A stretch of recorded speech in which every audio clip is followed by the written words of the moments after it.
Mesdames et messieurs, bonsoir et bienvenue dans ce Corsica Zère. À ce qui fait la une de ce vendredi 31 juillet, un moratoire sur la 5G. L'Assemblée de Corse a adopté un rapport de son président préconisant de retarder le déploiement dans l'île de ce très haut débit Internet.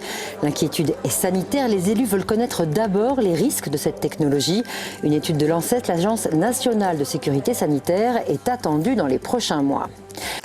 En politique, l'Assemblée de Corse a adopté ce matin le rapport de Jean-Guy Talamone y demandant un moratoire sur le déploiement de la 5G, le très haut débit Internet. Suivant le président de l'Assemblée, les élus veulent disposer de toutes les informations sur les conséquences, notamment sanitaires, de cette technologie, avant d'en doter l'île. Explication Lionel Luciani et Franck Rombaldi.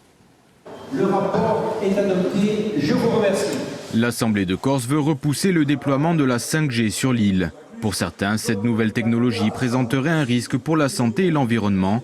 Il s'agit ici d'un principe de précaution. Pour l'instant, les études sur son impact sont jugées insuffisantes.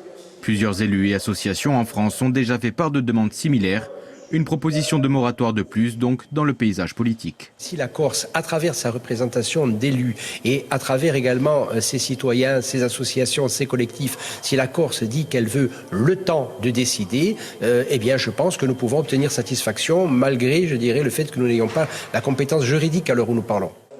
Tous les groupes de l'Assemblée se sont prononcés en faveur de ce rapport, sauf celui de Jean-Charles Orsucci qui s'est abstenu. Pour lui, c'est l'occasion de rattraper le retard de la Corse en termes de communication. Notre groupe a donc pris la décision de s'abstenir sur ce moratoire parce que je crois qu'il en va de la nécessité pour la Corse de rentrer vraiment et de plein pied dans le 21e siècle.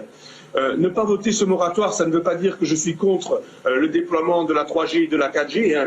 Là aussi, j'entends les arguments qui consistent, finissons d'abord la 3G et la 4G. Oui, mais si on va prendre du retard sur la 5G alors que le monde entier avance, je crois que c'est une erreur. La 5G en Corse ou ailleurs n'a pas fini de faire parler. Jusqu'à présent, toutes les demandes de la sorte ont été refusées par les instances de l'État ou les opérateurs mobiles.